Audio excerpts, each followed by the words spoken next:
ବନପାଲଠାରେ Tata steel foundation ପକ୍ଷରୁ ବିଭିନ୍ନ ଭିତ୍ତିଭୂମି ପ୍ରକଳ୍ପ ଲୋକାର୍ପିତ।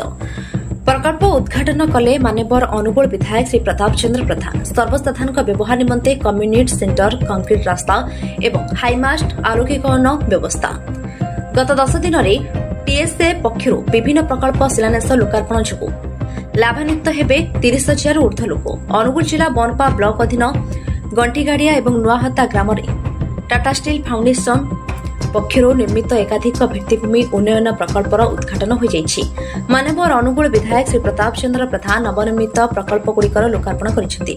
କାର୍ଯ୍ୟକ୍ରମରେ ଟାଟା ଷ୍ଟିଲ୍ ମେରାମଣ୍ଡଳୀର corporate services chief Shubhanshu Sekhar Panda, ଟିଏସ୍ଏଫ୍ର ଇନଫ୍ରାଷ୍ଟ୍ରକ୍ଚର ଲିଡ୍ ଅନନ୍ତ ପଲ୍, ନୂଆହତା ସରପଞ୍ଚ ରେଣୁବାଳା ଧୀର ଏବଂ ଗଣ୍ଠିଗାଡ଼ିଆ ଗ୍ରାମ ସଭାପତି ପଙ୍କଜ ସାହୁଙ୍କ ସମେତ ଗ୍ରାମବାସୀ ଉପସ୍ଥିତ ଥିଲେ। ଗଣ୍ଠିଗାଡ଼ିଆ ଗ୍ରାମରେ ଏକ କମ୍ୟୁନିଟି ସେଣ୍ଟର ସହ ଗ୍ରାମକୁ ପିଡବ୍ଲ୍ୟୁଡି ମୁଖ୍ୟ ରାସ୍ତା ସହ ଯୋଡୁଥିବା ସିମେଣ୍ଟ କଂକ୍ରିଟ ରାସ୍ତା ନିର୍ମାଣ କରାଯାଉଛି। ଏହାସହ ଡିହସାହି ଗ୍ରାମରେ ହାଇମାଷ୍ଟ ଲାଇଟ୍ ଟାୱାର ସ୍ଥାପନ କରାଯାଇଛି। ଏହାଦ୍ୱାରା ସ୍ଥାନୀୟ ଅଞ୍ଚଳ 1000ରୁ ଊର୍ଦ୍ଧ୍ୱ ଜନସାଧାରଣ ଉପକୃତ ହେବେ। ଉଦ୍ଘାଟନୀ ସମାରୋହରେ ଯୋଗଦେଇ ଅତିଥିମାନେ ଟାଟା ଷ୍ଟିଲ୍ ଫାଉଣ୍ଡେସନ ଏହି ପ୍ରୟାସକୁ ପ୍ରଶଂସା କରିଥିଲେ। ସୂଚନା ଥୋକି ଗତ 10 ଦିନ ମଧ୍ୟରେ ଟିଏସ୍ଏ ପକ୍ଷରୁ ବନପାଳ, ଓଡାପଡା, ହିନ୍ଦୋଳ ବ୍ଲକରେ କଂକ୍ରିଟ ରାସ୍ତା, କମ୍ୟୁନିଟି ସେଣ୍ଟର, ଯାତ୍ରୀ ଆଶ୍ରୟସ୍ଥଳ, ସ୍କୁଲ ବିଲ୍ଡିଂ, ବିଜ୍ଞାନ ପରୀକ୍ଷାଗାର ଏବଂ ସୌରଚାଳିତ ଷ୍ଟ୍ରିଟ୍ ଲାଇଟ୍ ବ୍ୟବସ୍ଥା ଆଦି ମାନ୍ୟବର ଢେଙ୍କାନାଳ ସାଂସଦ ଶ୍ରୀ ରୁଦ୍ରନାରାୟଣ ପାଣି, ମାନ୍ୟବର ଅନୁଗୁଳ ବିଧାୟକ ଶ୍ରୀ ପ୍ରତାପ ଚନ୍ଦ୍ର ପ୍ରଧାନ ଓ ମାନ୍ୟବର ହିନ୍ଦୋଳ ବିଧାୟିକା ଶ୍ରୀମତୀ ସୀମାରାଣୀ ନାୟକଙ୍କ ଦ୍ୱାରା ଲୋକାର୍ପଣ ଓ ଶିଳାନ୍ୟାସ କରାଯାଇଛି, ଯାହାଦ୍ୱାରା ସ୍ଥାନୀୟ ଅଞ୍ଚଳ 30,000ରୁ ଊର୍ଦ୍ଧ୍ୱ ଲୋକ ଲାଭାନ୍ୱିତ ହେବେ। ଆଜି ଆମର ଟାଟା ପ୍ଲାଣ୍ଟ ଟାଟା ଦ୍ୱାରା ତାର ପାରିପାର୍ଶ୍ୱିକ ଉନ୍ନତି ଯୋଉ କାର୍ଯ୍ୟକ୍ରମରେ ଆଜି ଗଣ୍ଠିଗାଡ଼ିଆ ନୂଆହତା ପଞ୍ଚାୟତର ଗଣ୍ଠିଗାଡ଼ିଆରେ ଗୋଟେ କମ୍ୟୁନିଟି ସେଣ୍ଟର, ଗୋଟେ ରୋଡ ଏବଂ ଆଉ ଗୋଟେ ନୂଆହତା ଠାରେ ହାଇମାକ୍ସ ତାର ଶୁଭ ଉଦ୍ଘାଟନ ଆଜି ହେଲା। ଏ ଅବସରରେ ଆମର ଏଠି ସରପଞ୍ଚ, ସଭ୍ୟ ଅଞ୍ଚଳର ବୁଦ୍ଧିଜୀବୀ, ଗୁରୁଜନ ସମସ୍ତେ ଉପସ୍ଥିତ ଥିଲେ। ଆମର ଟାଟାର ପଣ୍ଡା ବାବୁ ଯିଏ ସିଏସ୍ଆର ତାଙ୍କର ଟୋଟାଲ ଟିମ୍ ମଧ୍ୟ ଥିଲେ। ଧନ୍ୟବାଦ ଦେବି ଟାଟାକୁ ପୁଣି ଥରେ।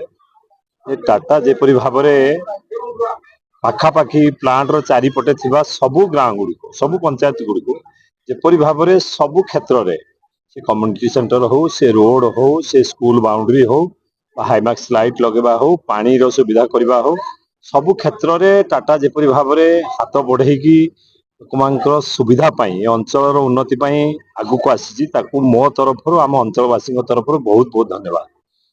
ୟା ଦ୍ୱାରା ସମସ୍ତେ ଦେଖିବା ଦରକାର, ଯେତେ ଇଣ୍ଡଷ୍ଟ୍ରି ହଉଛି ଯେ କୋଉପରି ଭାବରେ କାର୍ଯ୍ୟକ୍ରମ କରିବା ଦରକାର। ଆମେ ଇଣ୍ଡଷ୍ଟ୍ରି କରୁଛେ, ଗଛ ଲଗେଇବା, ଏ ଅଞ୍ଚଳକୁ ସୁରକ୍ଷିତ ରଖିବା, ପ୍ରଦୂଷଣ ମୁକ୍ତ କରିବା, ତା ସାଙ୍ଗରେ ଅଞ୍ଚଳ ଯୋଉ ପାରିପାର୍ଶ୍ୱିକ ଯାହା ଦରକାର ଅଛି, ରାସ୍ତାଟେ ହଉ, ଲାଇଟର ସୁବିଧା ହଉ, ପାଣିର ସୁବିଧା ହଉ, ସ୍କୁଲ ଘର ହଉ, ସେ ସ୍କୁଲ ବାଉଣ୍ଡରୀ ହଉ, ହାତୀ ଏ ଅଞ୍ଚଳରେ ଆମର ବହୁତ ହାତୀର ଇଏ ଅଛି, ହାତୀ ସୁରକ୍ଷିତ ରହିବ, ମଣିଷ ସୁରକ୍ଷିତ ରହିବ, ତା ପାଇଁ ଗୋଟେ ରାସ୍ତାରେ ଲାଇଟ ଲଗେଇବା, ଇଏ ସବୁ ଯୋଉ ବ୍ୟବସ୍ଥା ଟାଟା ଯେପରି ଭାବରେ ସାମ୍ନାକୁ ଆସିଛି ଏବଂ ଟାଟା ସବୁବେଳେ ଲୋକଙ୍କ ସାଙ୍ଗରେ ଆସିକି ଅଞ୍ଚଳର ବିକାଶ ପାଇଁ ହାତ ଟେକିକି ଆମ ସାଙ୍ଗରେ ମିଶିକି କାମ କରୁଛି।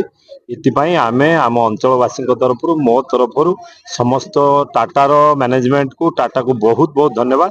କିନ୍ତୁ ଟାଟାକୁ ମଧ୍ୟ ଆହୁରି ବହୁତ କାମ ଅଛି, ଟାଟା ଆମର ଅଞ୍ଚଳରେ କରିବ। ତେଣୁ ଆମ ସମସ୍ତଙ୍କର ଏଥିରେ ଭାଗିଦାରୀ ରହିବ।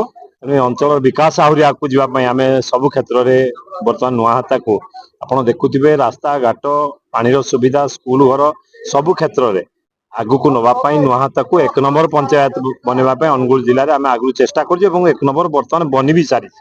ସବୁଠୁ ବେଶୀ କାମ ହଉଛି, ବେଶୀ ବିକାଶ ହଉଛି। ତେଣୁ ସମସ୍ତଙ୍କର ସହଯୋଗ ବିନା ଇଏ ହୁଏନି।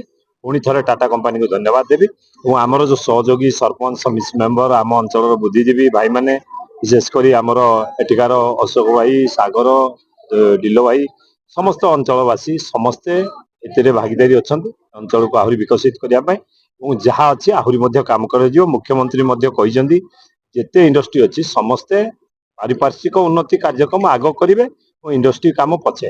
ତେଣୁ ଏଥିରେ ଟାଟା 1 ନମ୍ବର। ଅନୁଗୁଳ ଜିଲ୍ଲା ପ୍ରତିନିଧି ଅଜିତ କୁମାର ଭୋଇଙ୍କ ରିପୋର୍ଟ, ଷ୍ଟାର1 ଟିଭି।